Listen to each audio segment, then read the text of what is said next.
SB19, hindi maikakaila na sila ang pinakasikat dahil nga po king of P-pop, obviously. But anyway, ayon sa research, ang SB19 na nga po ang kinikilala bilang pinakasikat hindi lamang dito sa Pilipinas, kundi pati na rin sa ibang bansa na Pinoy pop. Well, kung pag-uusapan ng pinakasikat na Pinoy pop, P-pop group sa kasalukuyan, iisa ang madalas na itinuturo ng karamihan. Walang iba kundi ang SB19. Well, sila ang pinaka-dominant at globally recognized na P-pop group ngayon. Bakit sila ang number one?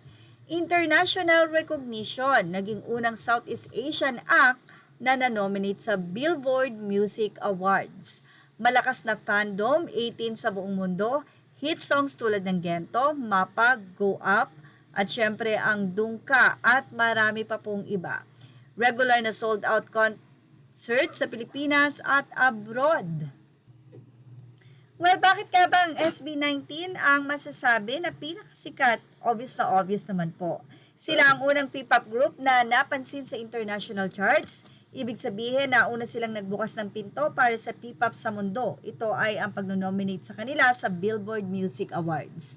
Malakas at meaningful ang kanilang mga kanta. Hindi lang catchy, may lalim. Go Up, kwento ng hirap bago magtagumpay. Mapa, tribute sa magulang. Gento, global viral hit. Kaya tumatagos sa masa at relatable sa maraming tao. From zero to hero story. Dumaan sila sa matinding training at rejection bago sumikat. Hindi sila agad tinanggap noon. Nakaka-inspire kaya maraming fans ang nakaka-relate. Napakalakas ng fandom. 18, isa sa pinaka-organized na fandom sa Pilipinas. Sila ang nagtutulak sa streaming, voting sa awards, social media trends. Malaking factor ang fandom sa kasikatan. At ang masasabi natin, ang 18 na yata ang pinaka-the best na fandom na masasabi sa ngayon. Independent at hands-on sila. Hindi lang performers, songwriter at producers din.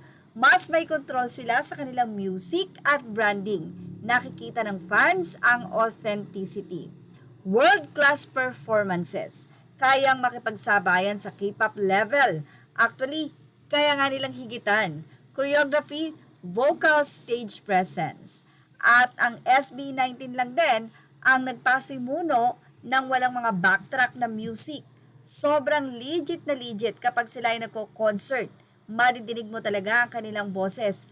Ang energy kahit ilang kanta pa ang kantahin, hindi nawawala dahil sinasabayan nila ito ng dance. Ang hirap nun.